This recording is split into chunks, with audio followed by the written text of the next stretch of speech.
I want to talk to you a little while tonight about this concept of redeeming the land, because I think we went after the enslaved out of order. That some of what we've done in the past in evangelism did not produce the long-term hope for results, because we were taking people out of one bondage and putting them into what is possibly a superior bondage of religion.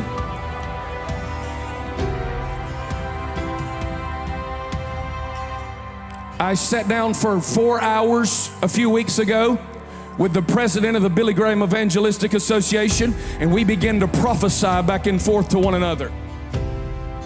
And he looked at me and he said, we can go back now and look at the millions that we won into Christianity through Billy Graham Evangelistic Crusades and say it never had the impact it should have had because we brought them into a church without revival. You're talking about the most respected, successful, evangelistic voice in the history of a nation standing and saying, if we had it to do over again, we would have put more of our energy and resources into seeing the local church in revival instead of just seeing people saved in stadiums. I think wisdom would listen to that. First obligation is to redeem the land. The first obligation of the kinsman redeemer is to redeem the land. This thing of it redeeming the enslaved is incredible. It's an incredible responsibility. It's actually the fun part. But if we cannot bring liberated people into a land called free indeed, they'll ultimately, that's why we are teaching so many people to manage sin. We introduced them to a 12-step program. Thank God for that. Whatever works, works. Jesus had a one-step program. Out of darkness into marvelous light. I mean, darkness, marvelous light. There's not no darkness. The demoniac gets delivered in Gadarene, naked in a graveyard, cutting himself with rocks, can be held by no chain, full of a legion of demons, gets delivered, asks Jesus if he can follow him, and Jesus says, no, you stay here. And I want to help Jesus to understand that if any dude in the Bible needed a little extra attention, this cat is 2,000 ways of screwed up.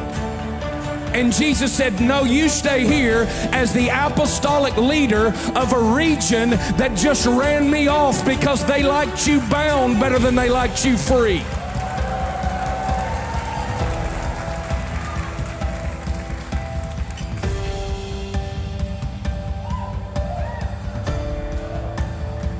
He said, I want to go with you. Jesus said, no, you stay here. Why?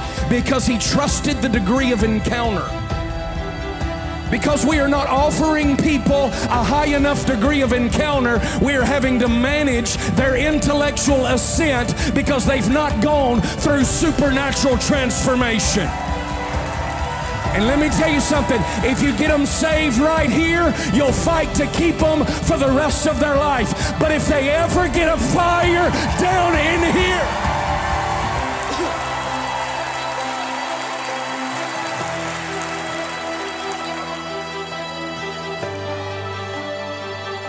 the woman at the well, I mean, come on, Jesus. Don't send her back to the men.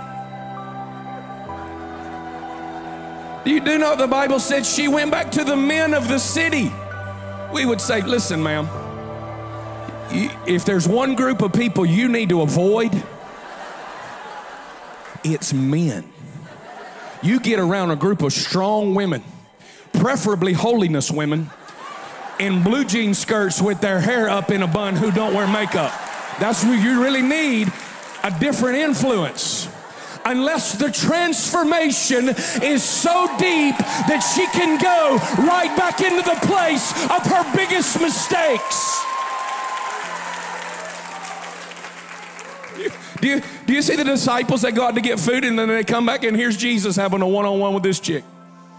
This one, you bring your wife into the counseling session and leave the door open. Not Jesus. Why? Because he trusted the degree of his infection was higher than the degree of hers. And he knew if me and her get along, there ain't a chance in hell I'm going to catch what she has. And there ain't a chance in hell she's going to be able to resist catching what I have. Maybe our movements are not going viral because they're inoculations instead of infections. Let me say it again. Maybe our movements are not going viral because they're inoculations instead of infections. You understand an inoculation? We actually give you the flu to keep you from getting the flu. We give you just enough of something to keep you from catching the real thing.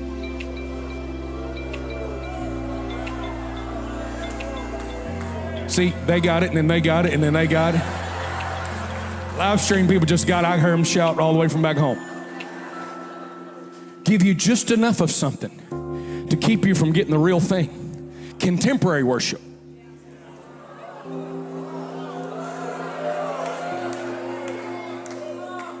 Unless you prefer the traditional, then we can be a chameleon and give you both.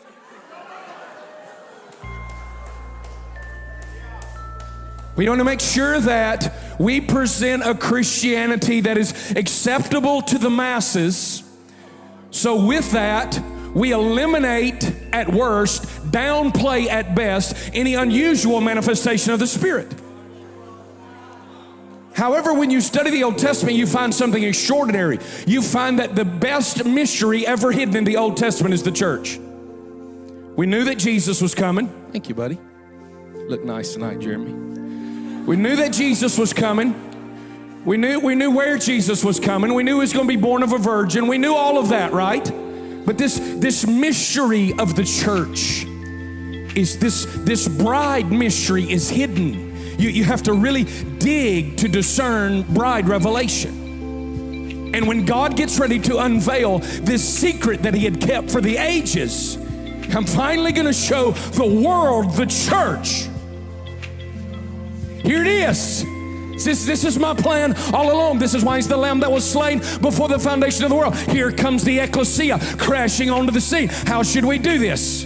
How should we do it? How should we just do donuts?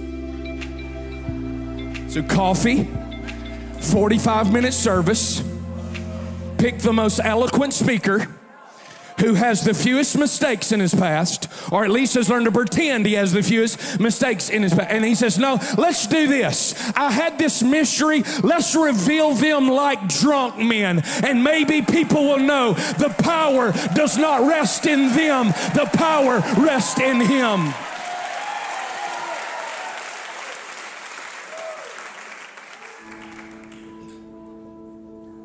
Inoculated. You know, your fruit that we're called apostolically to judge in the life of the believer was not just your gift. It was the degree of your influence. And I want to say to you, sitting in that chair, living off of Elijah's list and coffee,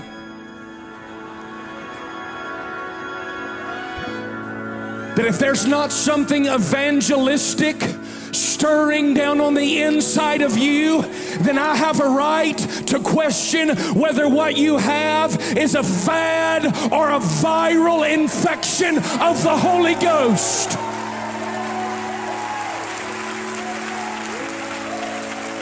I see something coming that is going to draw a line of distinction between the people who got a little bit and the people who got the whole thing.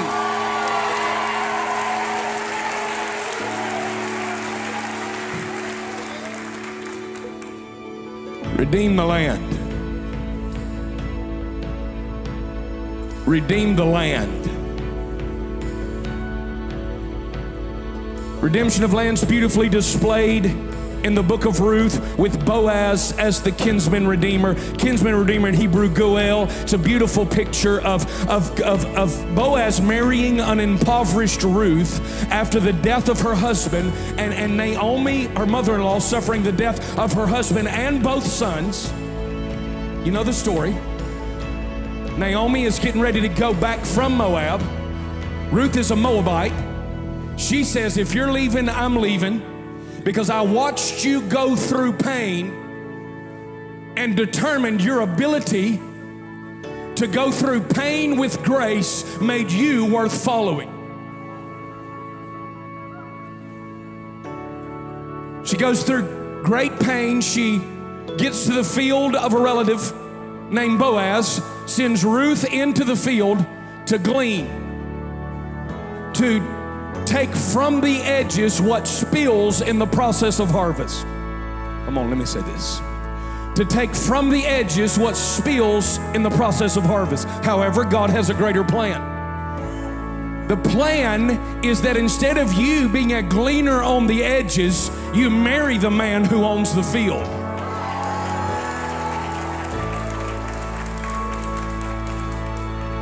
Some of you literally came here with no agenda except to get some more seeds to put in your pocket. I saw it happen when the violin started to play this afternoon. People start going, well, what are they going to teach? We got an entire generation with a pocket full of seeds and no fruit. Chasing nuggets. Chasing truth they really have no heart to apply. You don't believe it? Let a pastor come preach the same sermon 4 weeks in a row in his church and see how it affects his attendance. You understand? You understand the purpose of repetition? The purpose of repetition is reinforcement, because we're not supposed to be able to simply repeat it. We're supposed to be able to reproduce it. You have an adversary that knows it, can repeat it, and believes it, but it's illegal for him to reproduce it.